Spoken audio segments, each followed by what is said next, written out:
ఇక్కడ మన genuine reviewers దొరకడమే చాలా కష్టం. హిందీలో కానీ తెలుగులో కానీ ఇతని జెన్యూన్ రివ్యూ ఈయన డబ్బులు పెట్టి కొనుక్కొని పెట్టినందుకు లీగల్ కేసెస్ అయితే పడింది అనమాట. కానీ రేంజ్ లో అయితే సెట్ చేసుకున్నారు. ఎందుకంటే బ్రాండ్స్ నుంచి మనం ఎంత అనుకూలంగా ఉంటే మన రీచ్ అనేది అంత అనుకూలంగా అయితే వెళ్తాయి. Hello guys, welcome back to my channel SRDT కింద. ఈ రోజు మన వీడియోలో చూసుకున్నట్టయితే మనకి ఇప్పుడు హిందీలో టాప్ కాంట్రవర్సీ అయితే జరుగుతుంది. మన ఏపీ తెలంగాణతో పోల్చుకునే అంత కాంట్రవర్సీ అయితే లేదు. బట్ హిందీ టెక్ కమ్యూనిటీకి వచ్చినప్పుడు ఇది ఒక బిగ్ కాంట్రవర్సీ అనేది చెప్పొచ్చు అనమాట. ఇప్పుడు వచ్చి తెలుగులో ఒక్కళ్ళు కూడా చెప్పలేదు అసలు ఏం జరుగుతుంది అనేది. బట్ దీని మీద రెస్పాండ్ అవ్వాల్సిన విషయం అయితే చాలా ఉంది. సో దాని గురించి అయితే చెప్తాను, మొత్తం ఎక్స్ప్లెయిన్ చేస్తాను అసలు ఏం జరుగుతుంది అని చెప్పేసి. ఇంకా మీరు డీటెయిల్ గా ఈ కాంట్రవర్సీ గురించి తెలుసుకోవాలనుకుంటే ఒక్కసారి యూట్యూబ్ లోకి వెళ్ళి సెర్చ్ బటన్ లో అనార్క్ అని కొట్టండి. కింద మీకు బోల్డ్ సజెషన్స్ అయితే చూపిస్తుంది. అలాగే ట్విట్టర్ లోకి వెళ్ళి కూడా ఒకసారి అనార్క్ అని టైప్ చేయండి, ట్రెండింగ్ లో అయితే ఉంటది అనమాట. సో ఈ అన్ని లాస్ట్ 4 to 5 days నుంచి అయితే జరుగుతుంది. మొత్తం ఈ వీడియోలో అయితే తెలుగులో ఎక్స్ప్లెయిన్ అయితే చేస్తాను చూడండి. ఫస్ట్ ఆఫ్ ఆల్ ఇక్కడ కాంట్రవర్సీ జరిగేది ఒక వెల్ నోన్ యూట్యూబర్ మీద, అది కూడా 1.24 crore సబ్స్క్రైబర్స్ ఉన్న యూట్యూబర్. అది వచ్చినప్పటికి టెక్ బర్నర్, ఆయన పేరు వచ్చినప్పటికి యశ్లక్ శ్రీవాస్తవ. అండ్ ఈయన మీద ఇంత కాంట్రవర్సీ జరగడం గల కారణం ఏంటి అసలు ఏంటంటే గనక, ఇతను వచ్చినప్పటికి ఒక బ్రాండ్ అయితే ఉంది మనకి 1.5 year నుంచి మాక్సిమం లేయర్స్ అనే బ్రాండ్ అయితే పెట్టాడు. ఇందులో మనకి స్కిన్స్, అదే ల్యాప్టాప్ స్కిన్స్ అండ్ అలాగే మొబైల్ స్కిన్స్ అయితే అమ్మేవాడు. ఇప్పుడు కొన్ని రోజులు అయిన తర్వాత ఇప్పుడు కొన్ని టీ షర్ట్లు అవి కూడా అమ్మారు. బట్ ఇప్పుడు ప్రెసెంట్ చూసుకున్నట్టయితే యాజ్ ఎ టెక్ యూట్యూబర్ కింద ఆయన ఒక గ్యాడ్జెట్ అయితే లాంచ్ చేద్దాం అనుకున్నాడు. మరి ఏంటో కానీ ఒక స్మార్ట్ వాచ్ అయితే లాంచ్ చేశారనమాట. ఈ స్మార్ట్ వాచ్ లాంచ్ చేసినప్పటికి చాలా మందికి దీని మీద మంచి ఎక్స్పెక్టేషన్స్ అయితే ఉన్నాయి. ఎందుకంటే well known tech YouTuber, maximum ఈయనకి ఒక అవగాహన అయితే ఉంటది. ఏ బడ్జెట్ లో ఏవేవి రిక్వైర్మెంట్ కావాలి, ఏవేవి జనాలు కోరుకుంటారో ఈయనకి తెలుస్తుంది. కాబట్టి ఈయన ఒక వాచ్ లాంచ్ చేస్తున్నప్పటికీ ఒక మంచి బెస్ట్ వాచ్ అవుట్పుట్ ఇస్తాడేమో అని చెప్పేసి చాలా మందికి జనాల్లో ఒక మంచి అంచనా అయితే పెట్టుకున్నారనమాట. సో అలాగే ఒక వాచ్ అయితే లాంచ్ అయింది. ఇది వచ్చినప్పటికి మనకి 7,000 అయితే పెట్టారు. లేయర్స్ నుంచి లాంచ్ అయింది. పేరు వచ్చినప్పటికి అనార్క్ స్మార్ట్ వాచ్. దీని ప్రైస్ వచ్చినప్పటికి 7,000 అయితే పెట్టారు. అండ్ ఇతనే చాలా మందికి రివ్యూ నుంచి అయితే పంపించారు. రివ్యూ నుంచి వచ్చినప్పటికి వెల్ నోన్ టెక్ యూట్యూబర్స్, అది కూడా ట్రాకింగ్ టెక్ గానీ, జ్ఞాన్ థెరపీ గానీ, ఇంకా చాలా మందికి అయితే పంపించాడు. వాళ్ళందరూ ఇంకా రివ్యూస్ కూడా చేశారు. బట్ రివ్యూస్ లో రివ్యూ యూనిట్ వచ్చిందంటేనే మనకి కొన్ని లిమిటేషన్స్ ఉంటాయి. కంపెనీ చెప్పింది చెయ్యాలి, అది అంతా మనకి తెలిసిన యూట్యూబర్ అయినా కానీ మనం వాళ్ళు చెప్పింది చెయ్యాలి, తప్పదు. కాబట్టి చేశారు. లైక్ టెక్ రివ్యూలో ఒక 80% దాని గురించి మొత్తం భజన కొట్టి లాస్ట్ 20% ఏదో చెప్పాలి కాబట్టి నా పేరున చిన్న చిన్న ఏవైతే ఉంటాయో నెగ్లిజిబుల్ అలాంటివి అయితే కాన్స్ చెప్తారనమాట. సో అలాగే వాళ్ళు కూడా చెప్పారు. కొంతమంది జ్ఞాన్ థెరపీ లాంటి వాళ్ళు అయితే కొంచెం జెన్యూన్ గా అయితే చెప్పాడు అనమాట. సో అలాగే ఇప్పుడు ఇంకొక యూట్యూబర్ అయితే ఉన్నాడు. ఇతను ఈ వీడియో ఈ వాచ్ గురించి పెట్టినప్పటికీ ఇతనికి ఉన్న సబ్స్క్రైబర్స్ 1,41,000 సబ్స్క్రైబర్స్ అయితే ఉన్నారు. ఇప్పుడు చూసుకున్నట్టయితే 2,03,000 సబ్స్క్రైబర్స్ ఉన్నారు. ఈ మధ్య గ్యాప్ లోనే 4 to 5 days లో 70,000 దగ్గరికి సబ్స్క్రైబర్స్ వచ్చారంటే ఇది ఎంత వరకు వెళ్ళిందో మీరైతే చూసుకోవచ్చు. ఇతని పేరు వచ్చినప్పటికీ రోహిత్ రాజ్ గుప్తా. ఇతని ఛానల్ పేరు కూడా రోహిత్ రాజ్ గుప్తా అనే అయితే ఉంటది.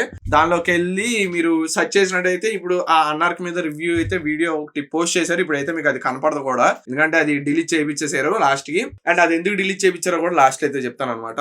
ఈ రోహిత్ రాజ్ గుప్తా అనే ఆయన రివ్యూ యూనిట్ రాలేదు. 1 lakh సబ్స్క్రైబర్స్ ఉన్నాయి కానీ రివ్యూ యూనిట్ రావన్నమాట, రాలేదు. సో అప్పుడు మనోడు ఏం చేశాడంటే డైరెక్ట్ వెబ్సైట్ లోకి వెళ్ళి ఒక 7,000 తన సొంత డబ్బులతో 7,000 పెట్టి ఒక వాచ్ అయితే కొనుక్కున్నాడు అనమాట. ఆ వాచ్ కొని ఆర్డర్ పెట్టి ఇతను రివ్యూ అయితే చేశాడు. ఒక వాచ్ రివ్యూ చేయాలంటే చాలా కష్టపడాలి. ఒక మొబైల్ కానీ వాచ్ కానీ ఒక రివ్యూ చేయాలంటే మినిమం మనం ఒక దాని మీద 4 to 5 days స్పెండ్ చేస్తే గానీ మనం కరెక్ట్ అవుట్పుట్ అయితే ఇవ్వలేం, విత్ ఎవిడెన్స్, విత్ జెన్యూన్ గా అయితే ఇవ్వలేం అనమాట. సో ఆయన కూడా అలాగే చేశాడు. ఒక మంచి అవుట్పుట్ అయితే ఇద్దాం అనుకొని ఒక 16 minutes వీడియో అయితే అప్లోడ్ చేశాడు.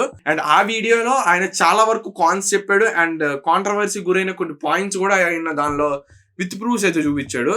అవి వచ్చినప్పటికి కాన్స్ వచ్చినప్పటికి మెయిన్ కాన్ వచ్చినప్పటికి ఈ లేయర్స్ మనకి ఇప్పుడు స్మార్ట్ వాచ్ కి సంబంధించిన అప్లికేషన్స్ అవుతూ ఉంటాయి కదా. ఇప్పుడు హువావే అనుకోండి, హువావే హెల్త్ అని చెప్పేసి, రియల్మీ అయితే రియల్మీ సపోర్టింగ్ అప్లికేషన్స్ ఉంటాయి కదా. ఆ టైప్ లోనే లేయర్ కి సంబంధించిన ఒక అప్లికేషన్ అయితే ఉంది, లేయర్స్ వేర్ అని చెప్పేసి. ఆ లేయర్స్ అప్లికేషన్ మన ఈ అనార్ స్మార్ట్ వాచ్ ని మొత్తం మానిటర్ చేయడానికి అయితే యూజ్ చేస్తారు. అండ్ ఇందులో ఏంటంటే డైరెక్ట్ మనకి ప్లే స్టోర్ లో ఇంకొక అప్లికేషన్ అయితే ఉంటది, అది ఎపెక్స్ వేర్. ఈ ఎపెక్స్ వేర్ అప్లికేషన్ ఇది సేమ్ టు సేమ్ డిట్ అయితే దింపేసి ఉన్నాయి అనమాట. కాపీ పేస్ట్ చేసి తీసుకొచ్చి మనకి ప్లే స్టోర్ లో అయితే అప్లోడ్ చేశారు. దానే ముందు బ్రో స్టార్టింగ్ కాబట్టి వాళ్ళ దగ్గర నుంచి తీసుకున్నారేమో అనుకోవచ్చు. ఓకే, దాన్ని పక్కన పెట్టండి. అండ్ దీనిలో ఈ అప్లికేషన్ ఎక్స్ట్రాక్ట్ చేసి దీని యొక్క స్కాన్ చేసి చూస్తే మనకి తెలిసింది ఏంటంటే దీనిలో 5 అల్గారిథమ్స్ మెయిన్ అయితే యూజ్ చేస్తారు. దానిలో ఒకటి వచ్చినప్పటికి హువావేది, ఇంకోటి వచ్చినప్పటికి అలీబాబాది, ఇంకోటి వచ్చినప్పుడు బిల్ట్ అని చెప్పి సంథింగ్ ఉంటది. అలాగా 5 అల్గారిథమ్స్ అయితే యూజ్ చేశారనమాట. ఈ 5 అల్గారిథమ్స్ కూడా డైరెక్ట్ చైనా నుంచి మనకి ఇంపోర్ట్ చేసుకొని ఆ సేమ్ అల్గారిథమ్స్ అయితే యూజ్ చేయడం అయితే జరిగింది. అండ్ నెక్స్ట్ మనం కస్టమర్ సపోర్ట్ మనం చాట్ వైజ్ అదే చాట్ బాట్ వల్ల మనం వెళ్ళి కాంటాక్ట్ అవుతాం కదా. సో అలా కాంటాక్ట్ అయినప్పుడు ఏంటంటే రిప్లై కూడా చైనాలో వస్తుంది అనమాట. ఇది చైనాలో కూడా లాంచ్ అవ్వలేదు వాచ్, ఓన్లీ ఇండియాలోనే లాంచ్ చేశారు. ఇండియాలోనే లాంచ్ చేసినప్పుడు మనం కస్టమర్ సపోర్ట్ కి వెళ్తుంటేనేమో చైనా నుంచి రిప్లై వస్తుంది.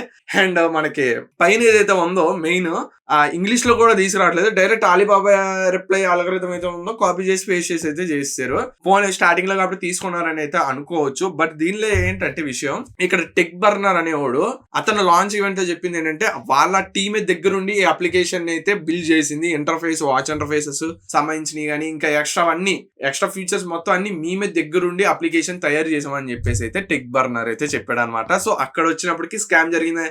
అదే మనం చెప్పిన దానికి అవ్వకపోతే ఇంకా స్కామ్ అన్నట్టే కదా. సో స్కామ్ ఎలా చేశారని చెప్పేసి అయితే బయటకు వచ్చింది. అండ్ తర్వాత నెక్స్ట్ ఇంకా వచ్చినప్పటికి ఈ వాచ్ లో బిల్ట్ క్వాలిటీ పరంగా పెడితే బిల్ట్ క్వాలిటీ ఒక్కటే ప్రతి ఒక్కరు పాపప్ చేసి చెప్పేది అదొకటి బాగుందంట. ఇంకా మిగతావన్నీ ఏవైతే ఉన్నాయో లోపల ఇంటిగ్రల్ సాఫ్ట్వేర్ ఫీచర్స్ మొత్తం ల్యాగ్ అయితే ఉన్నాయి, చాలా బగ్స్ అయితే ఉన్నాయి. అండ్ మన వాచ్ పైన క్రౌన్ కూడా ఉంటది కదా, ఆ క్రౌన్ కూడా తిప్పేటప్పుడు చాలా ల్యాగీగా అయితే ఉంది. ఇలాగా చాలా బగ్స్ అయితే ఉన్నాయని చెప్పేసి అయితే మనకి రోహిత్ గుప్తా కూడా చెప్పాడు. అండ్ ఇంకా కొంతమంది అయితే దాని గురించి రిపోర్ట్ చేశారు. బట్ ఎక్కువగా దీన్ని పోర్ట్రేట్ చేసి తీసుకొచ్చిన కారణం ఏంటంటే SpO2 సెన్సార్ అనేది మనకు వాచ్ లో అయితే ఉంది. దీని 50,000 రూపీస్ విలువ గల Apple watch ultra, Samsung watch అల్ట్రాతో కంపేర్ చేసి అయితే తీసుకొని వచ్చారనమాట. సో దాంతో కంపేర్ చేసుకొని వచ్చినప్పుడు SpO2 సెన్సార్ అనేది ఇప్పుడు వచ్చి ఇండియాలో లేదు. కన్ఫర్మ్ గా చెప్తున్నా, ఒక హైయెస్ట్ బడ్జెట్ ప్రైజెస్ వాచెస్ లో తప్పితే బడ్జెట్ వాచెస్ లో మనకి ఇండియాలో అయితే SpO2 సెన్సార్ ఉన్న వాచెస్ దొరకట్లేదు. బట్ నా దగ్గర మాత్రం ఉంది. ఇది వచ్చినప్పటికి హువావే బ్యాండ్ 9 అనమాట. ఇది దుబాయ్ నుంచి సంథింగ్ ఎక్స్పోర్ట్ అయితే అయింది. బట్ దీని ప్రైస్ వచ్చినప్పుడు నా దగ్గర ఉన్న బ్యాండ్ ప్రైస్, దీనిలో కూడా SpO2 సెన్సార్ ఉంది.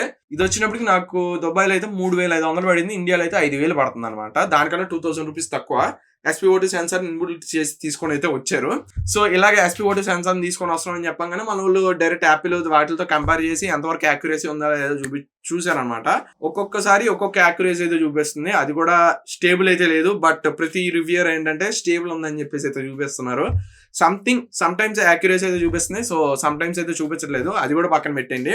ఇలాగ చాలా బగ్స్ ఉన్నాయి, చాలా డిఫెక్ట్స్ ఉన్నాయి. అండ్ ఒక బిల్ట్ క్వాలిటీ పక్కన పెడితే మిగతాది ఏది బాగాలేదని చెప్పేసి చెప్పంగానే మన టెక్ బర్నర్ ఏం చేశాడంటే ఈ రోహిత్ రాజ్ గుప్తా అప్లోడ్ చేసిన వీడియోకి లీగల్ ఇష్యూస్ అయితే పంపించారు అనమాట. లీగల్ కేసు పరంగా లీగల్ కేసు సంథింగ్ బాండ్స్ ఉండగా అది పంపించగానే మనోడైతే ఏం చేశాడంటే, ఇంకా చెప్పాలంటే రోహిత్ రాజ్ గుప్తా అనేవాడు ఒక స్టూడెంట్ అయి ఉండి టెక్ మీద ప్యాషన్ తో ఒక యూట్యూబ్ ఛానల్ పెట్టుకొని యూట్యూబ్ అయితే రన్ చేస్తున్నాడు. యాజ్ స్టూడెంట్ గా 2 ప్యారల్ గా మెయింటైన్ చేస్తున్నాడు. అది ఎలా ఉంటుందో నాకు తెలుసు, బికాస్ నేను కూడా ఇప్పుడు స్టూడెంటే, ఇంకా నేను ఫైనల్ ఇయర్ చదువుతున్నాను కాబట్టి.